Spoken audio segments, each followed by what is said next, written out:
Have you ever waited for a call that could change your life forever? What if I told you that call was never meant to come? Emma sat alone in her dimly lit room, curtains swaying with the storm outside.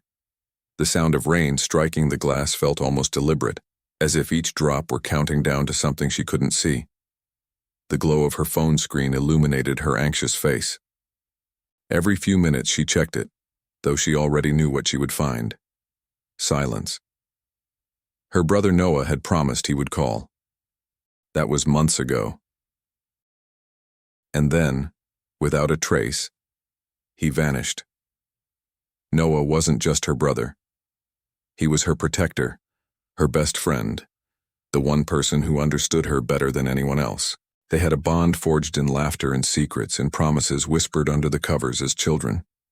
He always told her, "As long as I'm here, nothing can hurt you." But one day, he wasn't there anymore. The police said there was no evidence of foul play. Friends claimed they didn't know where he had gone.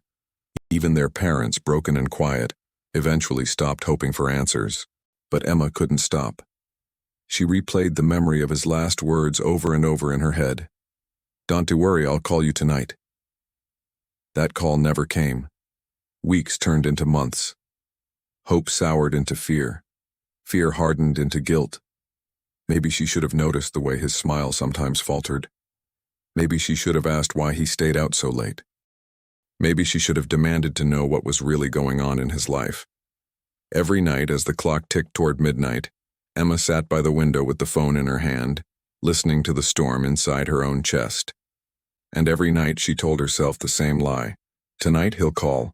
But on one particular stormy night, the impossible happened. The phone rang.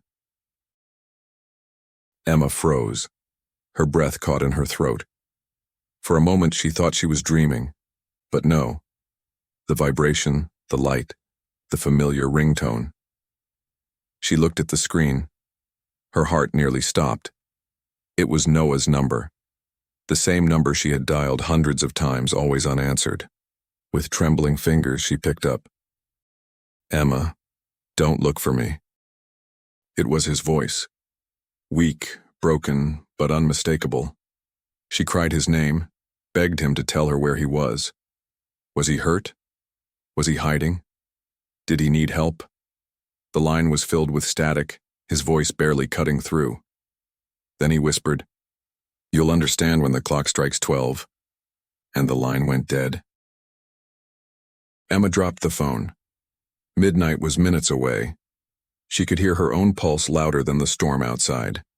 She ran through the house, opening doors, checking windows, searching for some clue.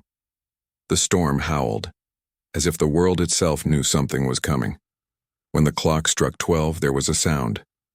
3 knocks, slow, heavy, relentless. She hesitated, her hand hovering above the doorknob. With a trembling breath, she opened it. The doorway was empty. Only rain and wind, but on the ground there was a box, a small wooden box soaked through. Emma brought it inside. Inside was a note written in Noah's handwriting. "Some goodbyes are meant to protect you, forgive me." Tears blurred her vision. Inside the box were old photographs of their childhood, letters never sent, and a small recorder. With shaking hands, she pressed play. Noah's voice filled the room. He spoke of debts, of dangerous people, of choices he could never undo. He said he left because if he stayed, Emma would be in danger. "I chose to disappear," his voice cracked, "because your life matters more than mine." Emma fell to the floor, clutching the recorder. Her brother hadn't abandoned her. He had sacrificed himself. He had become a ghost, alive but unreachable. The next days were a blur of tears and determination. Emma read through the diary tucked at the bottom of the box. Every page was a breadcrumb. Places Noah had been, people he had met, warnings scribbled in haste. She tracked them down. Some gave her fragments of the truth. Others slammed their doors, whispering only one thing: "Don't get involved, it's not safe." Still, she couldn't stop. Every page brought her closer, but also deeper into shadows she didn't understand. She discovered Noah had enemies, people who wanted silence more than justice. She learned of deals gone wrong, of promises that had cost him more than he could pay. And always, between the lines, his love for her. Emma remembered flashbacks of their childhood.